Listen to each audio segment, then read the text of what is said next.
Hey guys, Calvin back with another video. So today, right, I want to talk about geology for a second here, right? And how it relates to meteorology. So I learned geology a while ago, last semester, right? And I feel like it's important to notice how everything connects as a system. I feel like the road, it's just a system. It's just a wholly connected system. And it's all in one. A closed loop or open loop system, whatever you call it, right? See, that's a lot of wind right there.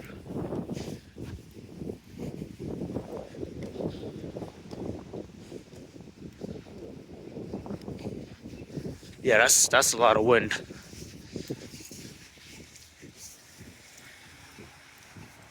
That's the pressure gradient force in meteorology, where high pressure goes to low pressure. The faster it goes, the faster high pressure to low pressure becomes. And I feel that geology, right?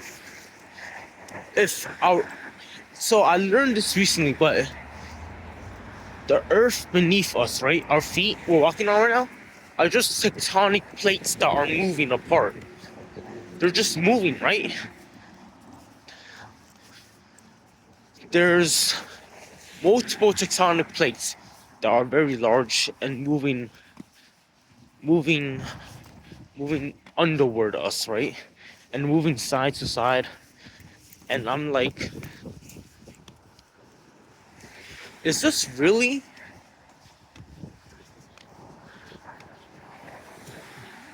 There's a turkey. That's crazy. Is it really that simple? And then I noticed that just like the clouds in the sky are moving, right? Why couldn't the earth be spinning also? If the earth spins, right, and the clouds move along with it, right? As you can see in the sky right now, right? It's clear skies, but there's also a little bit of cumulus clouds. I feel that, if the skies are moving, why can't underneath us also move? Because in physics, you have to have one of equal opposite reaction to occur. And I feel like that's the case for Earth. It's everything about physics, math, geology, chemistry, so these subjects to make up Earth, And philosophy is the mother of all subjects. Now I ask you, right, a question. If there are tectonic plates moving beneath us, right? I want to ask you,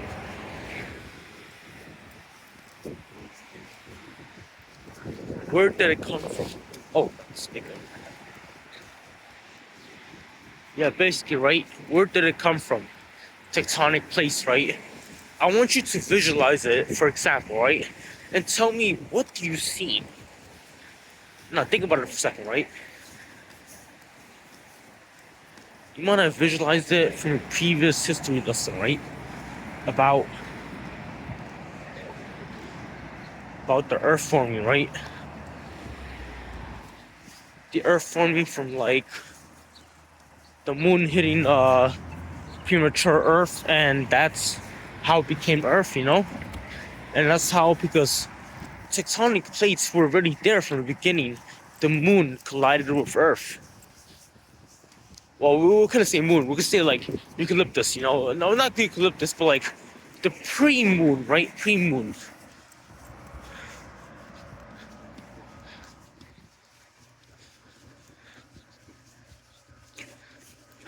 You see how visualization is key now? So, right? I feel like... Okay, let's go on to the next topic, right? About geology, right? We learned about tectonic plates, so you can learn about that and apply it, right? Let's say this. You ever heard about those volcanoes, right? If you observe them on YouTube, right? You ever seen those YouTube videos that show volcanoes spewing out lava? And I remember someone even like put a cup noodle in a volcano lava to cook it, with water, of course.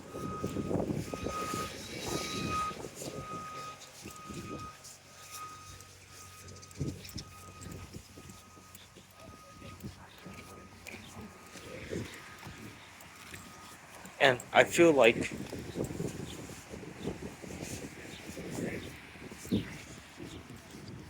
that's just the point.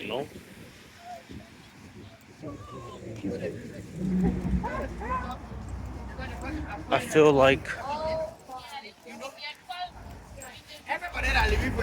yeah, basically, right. I feel like the thing is that, you know, also it's trying to Cybertruck, that's crazy. Anyways, you know that, right? Lava is vicious. Vicious meaning its content is not liquid, neither solid. It's not liquid, neither solid, right? So what does that make it then? Gas? Not really. It makes it not gas either, but it's kind of like liquid, kind of like oobleck. But the viscosity of it is very low, right? Sometimes high, runny lava, you get runny lava, you get slow lava. It all mixed lava. You know, as long as it burns, it lives. And if you go behind the chemistry of that, right? The the thing is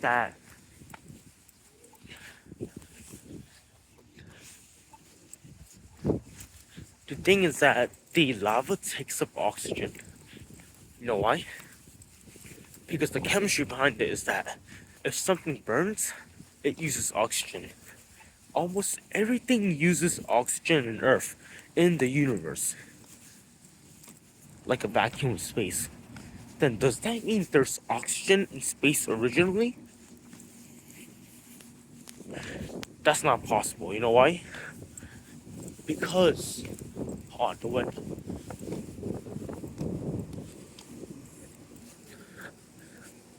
Okay, that's not possible. You know why?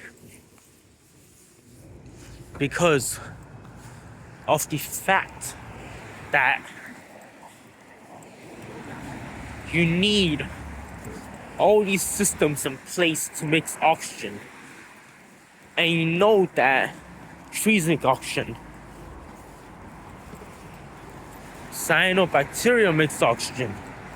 The microbes in the ocean make bacteria. And that was originally in Earth. It needs life to sustain. Life needs to sustain with oxygen.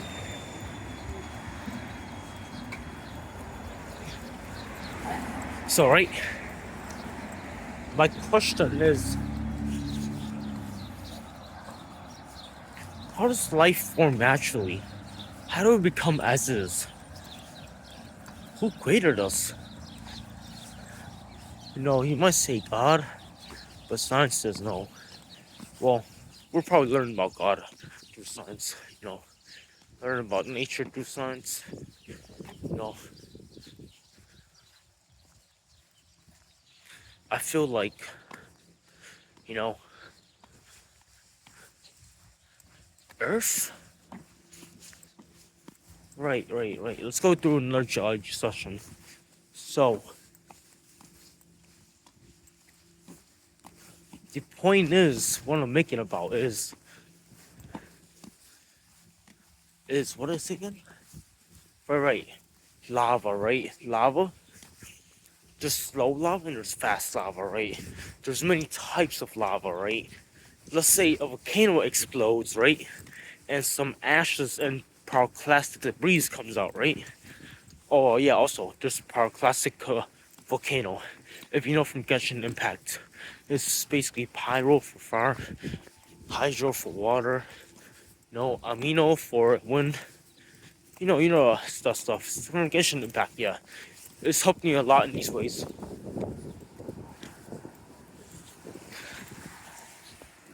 Yeah, so, right, basically, geology just came from, just basically came from someone who discovered it. I remember that guy. I forgot his name, but it was the guy that discovered that fossils were not on the same continent as it was. Like the fossils were here, but they were here instead.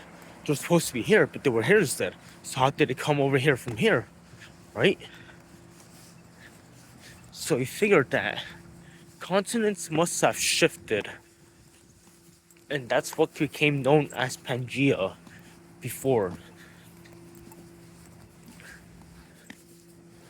I feel like thing is that, you know, the thing is that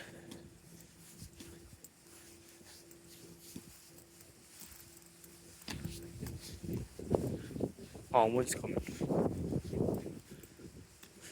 Right, so basically, right,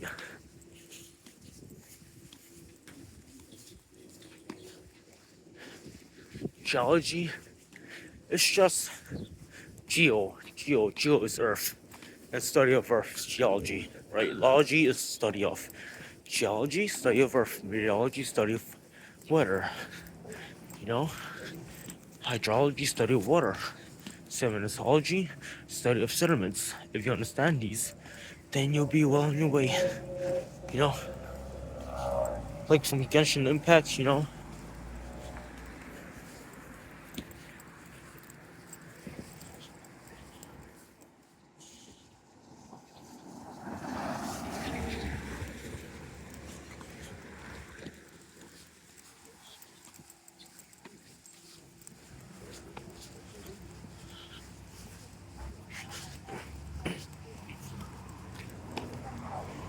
basically, right?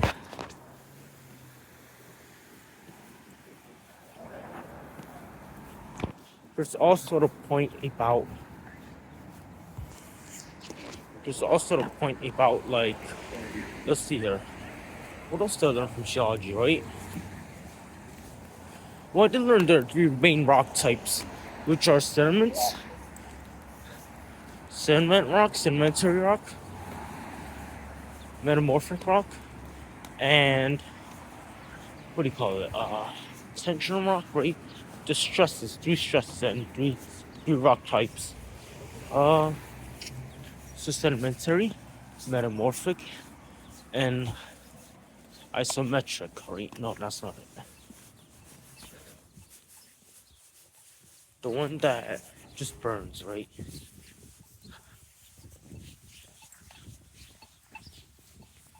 Volcano, right? Extrusive igneous. Oh, igneous rocks, right? Igneous rocks, right? So, there's three main rock types: igneous, sedimentary, and metamorphic, right? So, sedimentary is just these tiny sediments forming together, right?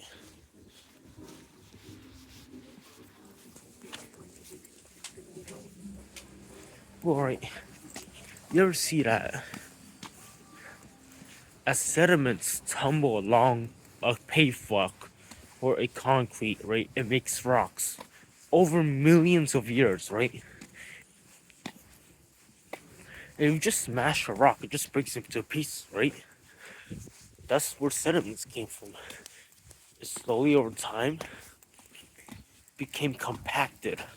That's called cementation. Cement, you know, cementation from cementing, right? There's cement that we use in construction, right? And that's basically stuff to make concrete, right?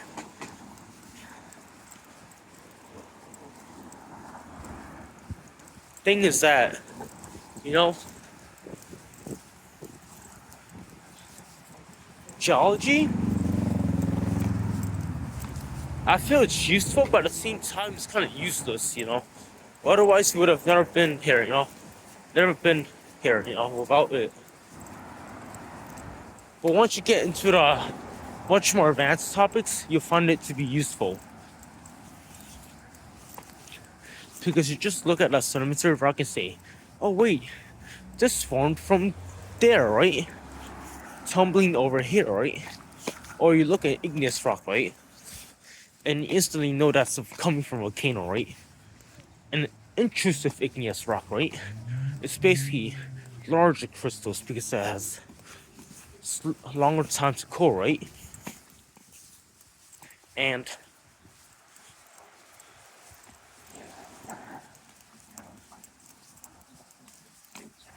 metamorphic rocks, right? They're basically just this here, right? Metamorphic rocks are just rocks that are squeezed together, right? And they're basically just rocks that are, you know, just squeezed together, and they have heat and pressure. So if you rub your hands together, right? Wind, there's wind coming.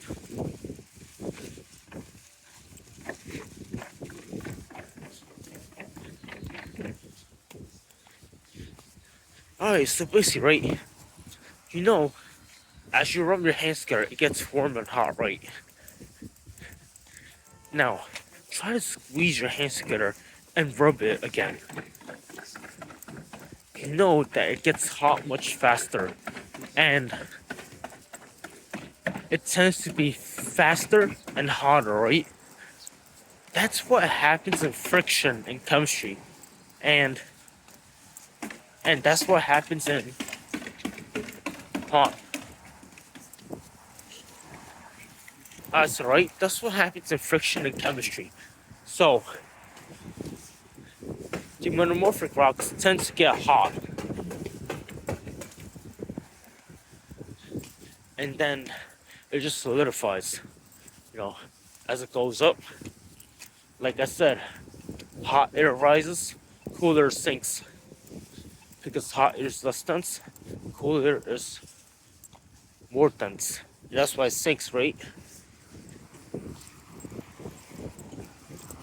So the thing is that there's also less dense rocks and more dense rocks. The hot rocks, right? They tend to be less dense than solid rocks. And these solid rocks, right? They tend to go up once they're finished. And you know what about the metamorphic rocks? They're like,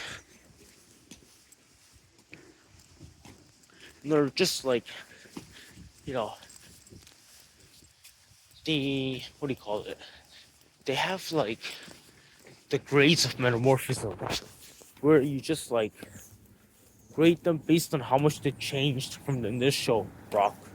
So like if it's really like changed the rock altogether through metamorphism, then it's just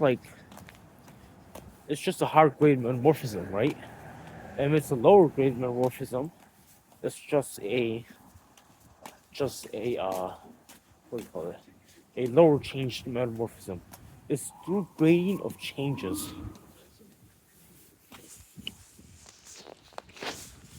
And then there's igneous rock, right?